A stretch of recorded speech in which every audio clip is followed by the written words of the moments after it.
Sono tante le problematiche e gli interrogativi al momento che riguardano la ripresa delle scuole nella nostra isola, tra queste anche la città di Agrigento. In molti si chiedono se le lezioni riprenderanno regolarmente dopo tanti mesi di lockdown e di fermo e di didattica a distanza fatta grazie ai computer. Molti vogliono sapere se le aule sono a sufficienza, considerando anche lo stanziamento che ci deve essere tra un banco di un alunno e un altro. Quali le istanze che arrivano dal territorio, in particolare dai dirigenti scolastici provinciali?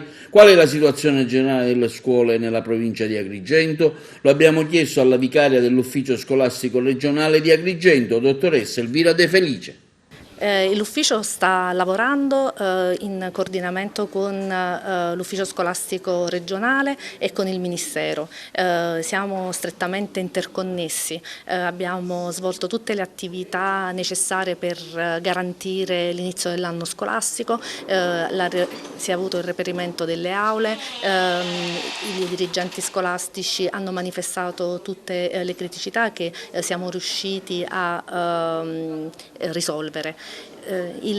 Si costituirà a breve un tavolo provinciale che sarà in collegamento col tavolo regionale che è già costituito proprio per l'emergenza Covid, che è una prosecuzione del tavolo provinciale per gli esami di Stato sempre legato all'emergenza Covid, in maniera tale che tutte le istituzioni siano attenzionate, siano presenti per affrontare qualsiasi problematica si possa verificare. Quindi il problema delle supplenze, il problema delle aule mancanti che ieri ho letto in un'intervista al dirigente regionale di questa scuola, che un po' ha presentato in tutta la Sicilia, ad Agrigento che in parte è risolto. Allora, diciamo che si stanno cercando di ritrovare dei locali, ad esempio si stanno cercando di trovare dei locali anche grazie ad altre amministrazioni, quindi all'amministrazione comunale, all'ente parco e quindi stiamo cercando di ritrovare tutti i locali necessari per garantire l'avvio dell'anno scolastico.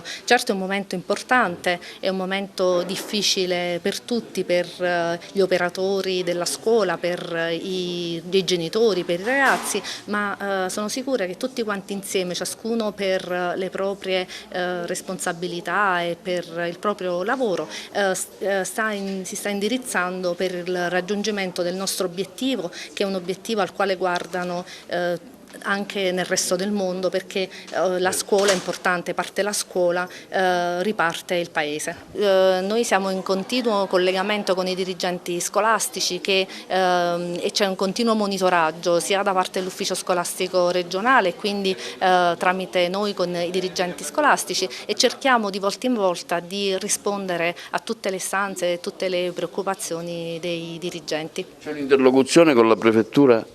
Sì, certo, c'è un'interlocuzione con la prefettura e con tutti gli organismi, con l'ASL, con i vigili del fuoco, tutte le amministrazioni sono assolutamente coinvolte e sono presenti, con le amministrazioni comunali. Abbiamo avuto una riunione con l'ANCI che ha messo in contatto, ovviamente una riunione online, che ha messo in contatto i sindaci dei comuni con gli uffici preposti al fine del reperimento delle aule e per la soluzione delle problematiche. Tutte le amministrazioni sono tutte pronte e impegnate per garantire l'avvio dell'anno scolastico.